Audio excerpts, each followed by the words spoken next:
Hey guys, welcome back to Fast Fix. In this video, I'll show you how to copy and paste your Threads profile link. So it's just an easy and simple tutorial here. First, all you need to do is open your Threads app. Now tap on the profile icon at the bottom right corner of your screen.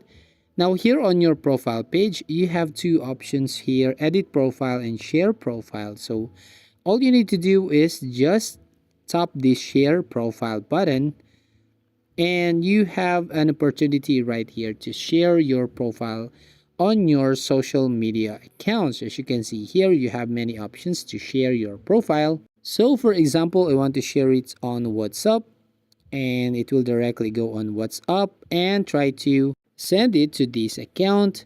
Now right here, as you can see the link, and once you've done, tap this arrow button at the bottom right corner to send this profile link.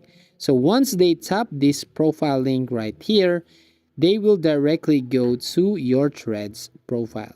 So that's how you basically copy and share your profile link on Threads.